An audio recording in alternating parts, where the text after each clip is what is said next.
Coming up on Network Africa, Sudan reveals more to stable ceasefire talks holding potentially in Saudi Arabia. Egypt's Foreign Minister Sameh Shoukry meets Sudan Army envoy in Cairo, conflict on the agenda. And World Food Programme resumes operations in Sudan amid crisis.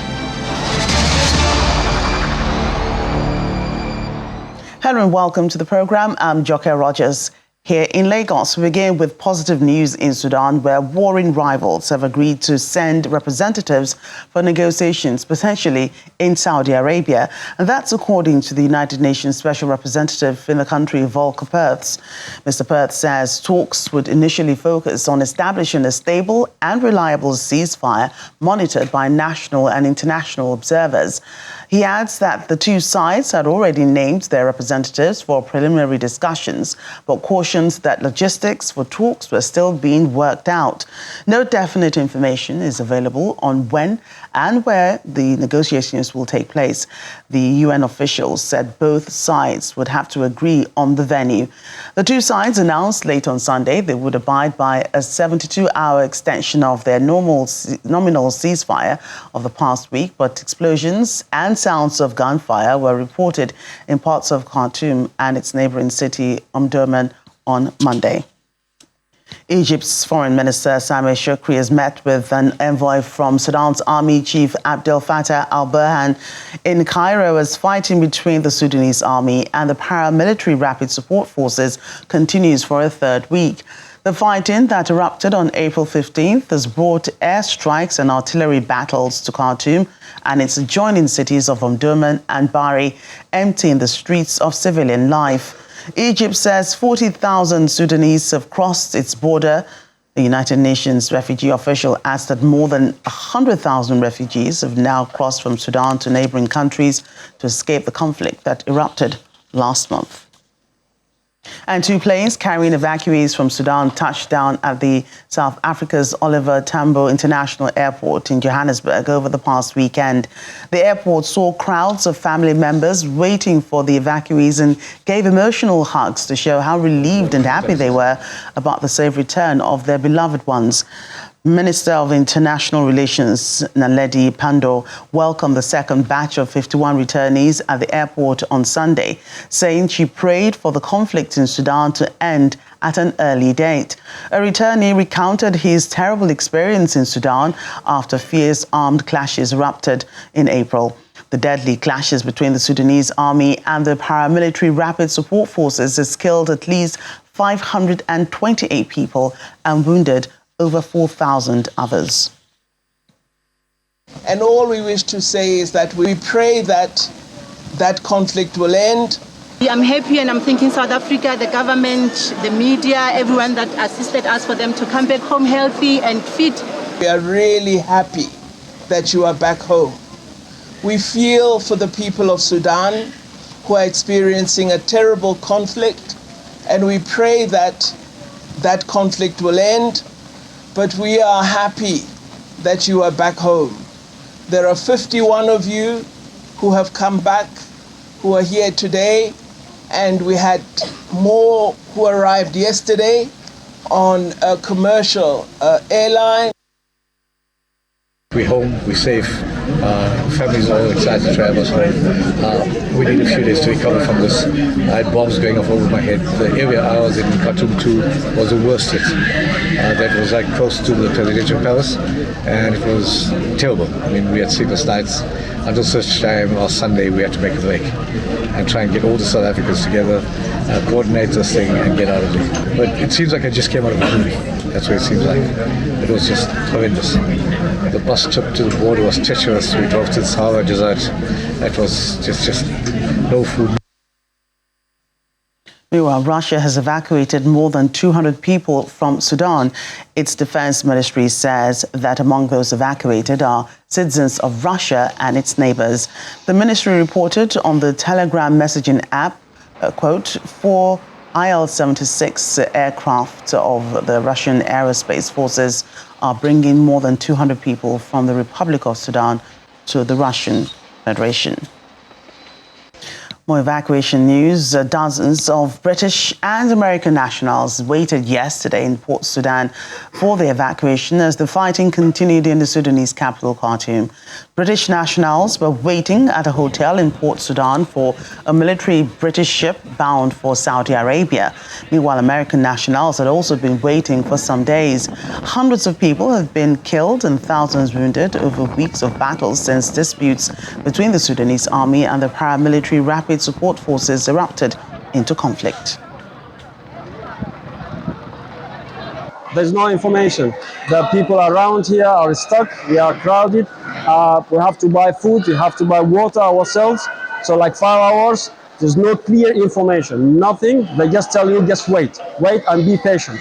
But no information. Till this moment, I have no idea how I'm gonna leave this spot. If it's gonna be by plane or gonna be by ship, I have no clue. I have no idea. What time? No information. Nothing. But we have to wait. It's tough. It's stressful. We've been tired. I couldn't sleep for like 2 days, and I have to pay everything from my own savings. It's really difficult situation.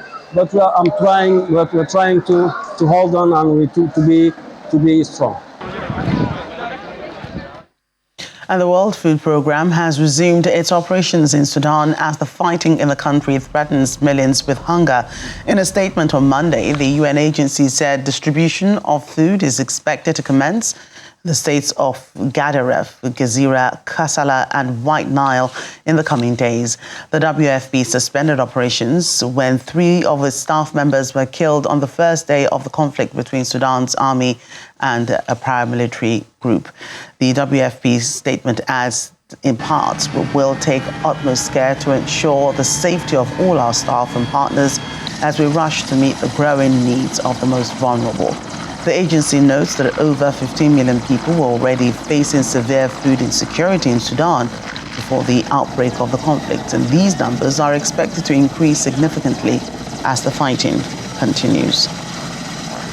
Meanwhile, the United Nations is warning that more than 800,000 people could flee Sudan due to the ongoing clashes between rival military factions. UN Refugee Agency Chief Filippo Grandi tweeted, "We hope it doesn't come to that. But if violence doesn't stop, we will see more people forced to flee Sudan seeking safety." Fighting is continuing in capital Khartoum despite promises of a ceasefire between the two sides. The UN's humanitarian coordinator in Sudan, Abdou Dieng, said the conflict is turning into a full-blown catastrophe. And ever since fighting broke out between the Sudan rivals almost 3 weeks ago, hundreds have been fleeing Khartoum into neighboring countries, especially Chad. Unfortunately, many of the countries hosting new arrivals are also struggling with their own crises, including food shortages, droughts and high prices, creating a humanitarian crisis beyond Sudan's borders that international agencies are also struggling to stem. At a refugee camp in remote eastern Chad, Amni Mustafa is due to give birth any day. Contractions make her dizzy and her feet swell in the baking heat. Her husband is building a shack from sticks and string to shelter their coming newborn. Mustafa, 28, fled her village of Tibelti in neighboring Sudan 8 days ago, one of thousands of people to pour from the North African country since fighting between rival factions began. Frankly, I don't know what to do. I hear that there are midwives, but since we took refuge here, several women have given birth without medical assistance. I am waiting for my turn to give birth in the same conditions. Mustafa is not alone. 8 other women have given birth without help in the camp of Kufron, where temperatures soar to 45 degrees Celsius. Once they've given birth, the women and children of the camp face continuous health struggles, including respiratory infections, diarrhea and dehydration from the dusty air and lack of potable water. These children are exposed under the trees with dust. They are without shelter, so there are many cases of respiratory infections. In addition, there are also gastroenteritis and diarrheal diseases. The conflict between Sudan's army and the paramilitary Rapid Support Forces started in the capital Khartoum, where residents are trapped in their homes under bombardment and fighters roam the streets. It has since spread into other regions, including the Western Darfur region, where the two-decade-old conflict and simmering violence has been reignited by the fighting. It's been interrupted by gunfire and artillery. Still to come on the program, we'll have more on the crisis in Sudan, and we'll be joined by VOA correspondent Mohammed Yusuf. Plus, Ugandan Deputy Minister of Labour Charles Ngola has been shot dead by his bodyguard. Details in a moment. Welcome back to Network Africa. Let's now bring you more detail of the crisis in Sudan and all the latest developments as we bring in VOA correspondent Mohammed Yusuf. Mohammed is speaking online from the Africa desk in Nairobi, Kenya. Hello, Mohammed. Hello there. So welcome to Network Africa. Now the rivals are talking about a stable ceasefire in Sudan. What's the atmosphere like in Khartoum? The fighting is still ongoing in some parts of the country, and particularly Khartoum. It seems like the conflict now is spreading to new areas within the capital, where you have a population of about 5 million people. And there's been also complaint within the societies that when these militias or more fighting move to the areas, there's abuses going on. There's a lot of shellings in their homes, and more people are losing their lives. So far, we understand about 500 to 1,000 people have died. But the number is reported to be more than that, and many people are injured. That is just so far what is happening. And of course, in other parts of the country, as day progresses, violence continues in other parts of the country. But we do understand there's also a lot of efforts that is being undertaken to bring both warring sides, the Sudan National Army and the Rapid RSF support force led by Hemeti, to come together. That's so far what is still going on behind the scenes. But the fighting is still spreading in Khartoum and in many parts of the country. So previous ceasefires have failed, and woefully too. What will guarantee a lasting ceasefire, even though, the rival groups have shown a little interest in actually going to the negotiating table? What we do understand is a lot of effort is being undertaken, particularly by the African Union, by the regional bloc, IGAD.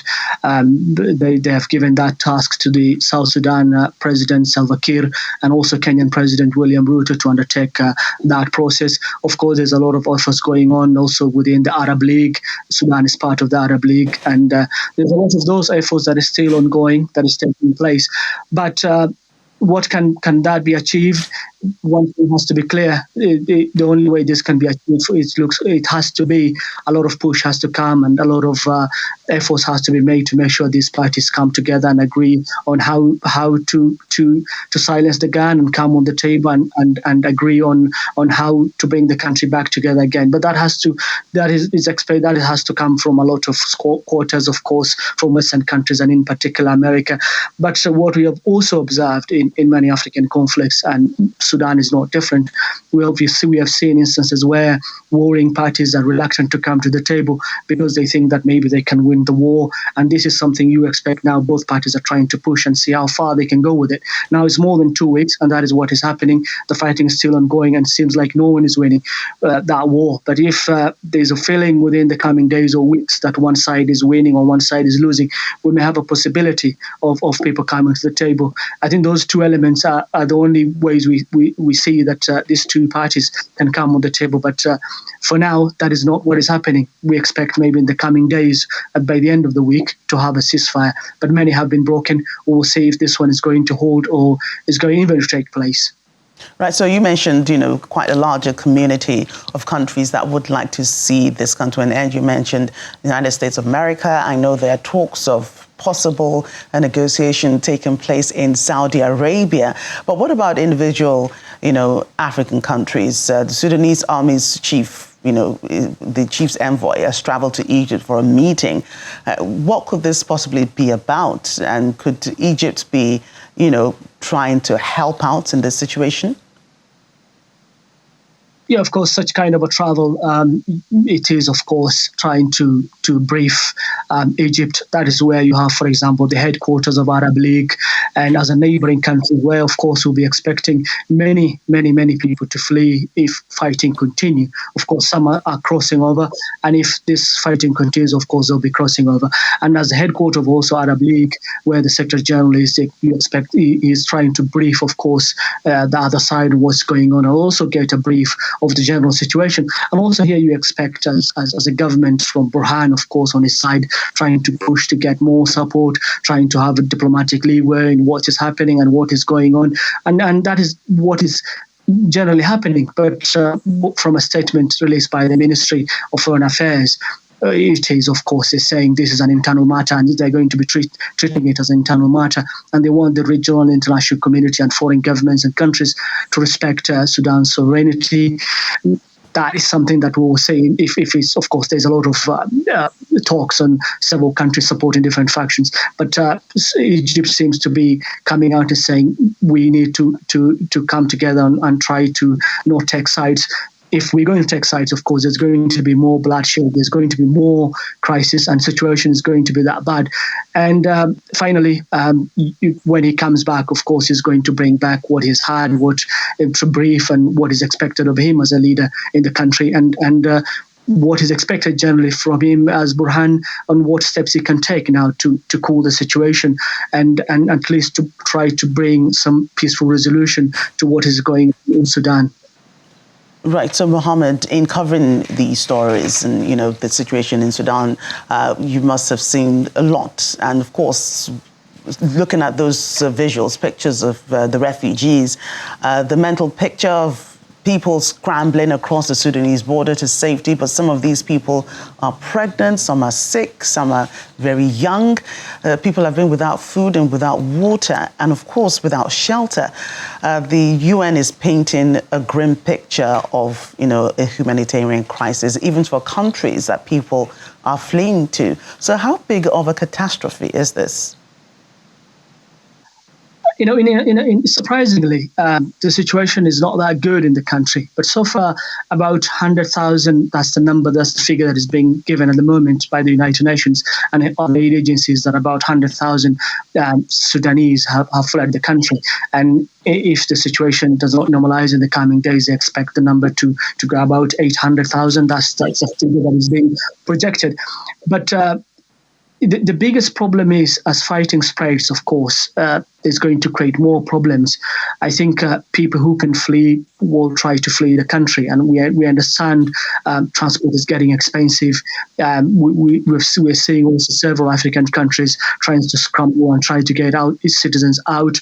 And that same breath, it is that's also the same breath that we're seeing Sudanese who are trying to flee the country also to get out. And as fighting also continues, it's going to put a lot of pressure on the infrastructure and, of course, also the electricity there, the health facilities, the medicine, because supplies are not coming in. And with fighting continuing, humanitarian reports of humanitarian agencies, workers being targeted, also diplomats being targeted. That is a general situation, and it is getting bad. And if it is not restored in the coming days, it's really going to be bad. And that's a country of 45 million people, 5 million people stuck in Khartoum. Of course, there are many other African people, students in the country, and everyone is crumbling. And we don't know if every country gets out its citizens, what may happen. And there's a possibility maybe we're going to hear Sudan, what's happening, rather, or people will forget what's going on, then the people will continue to fight and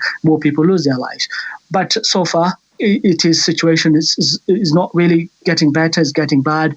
There's no humanitarian supplies in several areas coming in, and it's going to get bad in the coming days or weeks if this war that doesn't stop. Right, so Mohammed, thank you so much for your time on Network Africa, and please do stay safe.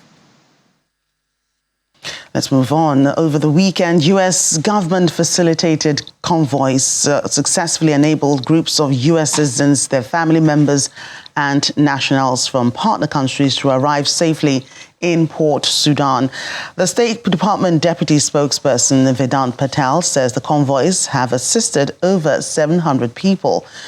He told reporters that further convoys will depend on the security situation in the country going forward.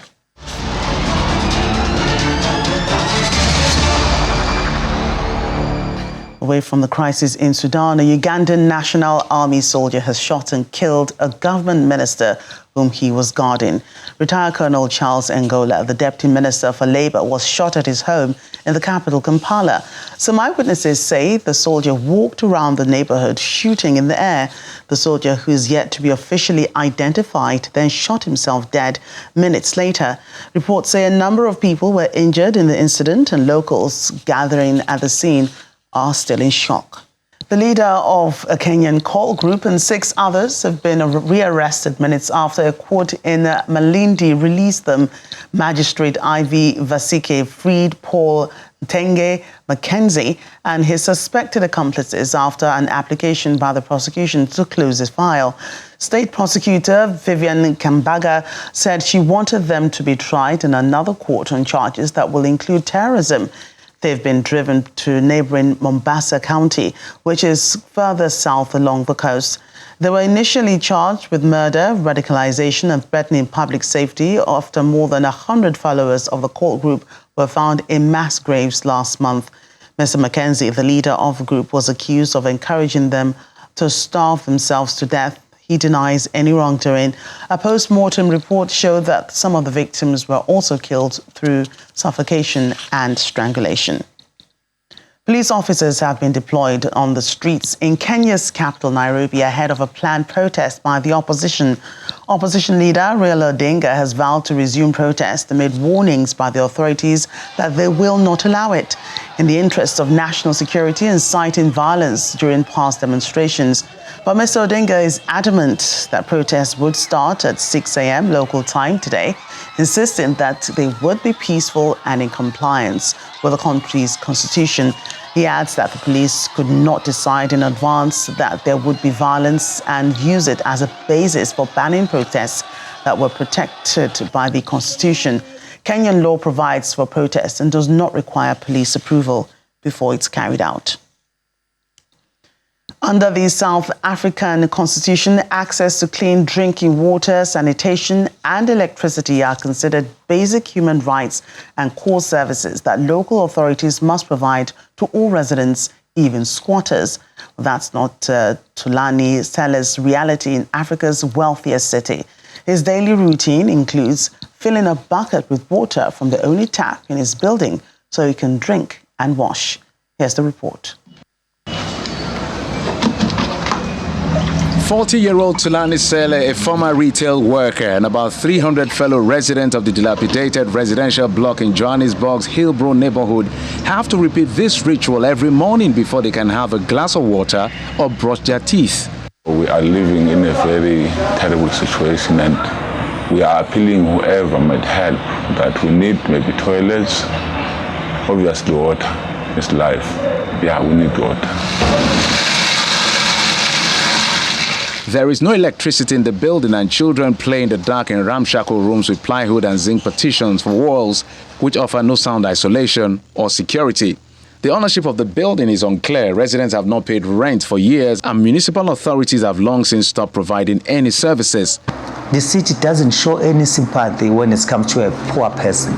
They make sure that they treat you in a bad way. That will make you feel that, yeah, I'm not welcome in this particular office. Johannesburg as a whole has been heavily affected by rolling power outages and frequent burst pipe incidents. Many of the city's estimated 4.4 million residents have little or no access to clean water, refuse removal, sanitation, or electricity. In another building in Hillbrow, an overpowering stench emanates from the basement flooded with sewage water and from garbage containers full of waste. Residents say the building is unfit for human habitation, but they have nowhere else to go. Malango, who works for a civil society group, the Inner City Federation, has been taking the city to court to reconnect communities to basic services. But he says the city sometimes ignores court rulings. That's our program today. Thank you for watching. I'm Joke Rogers.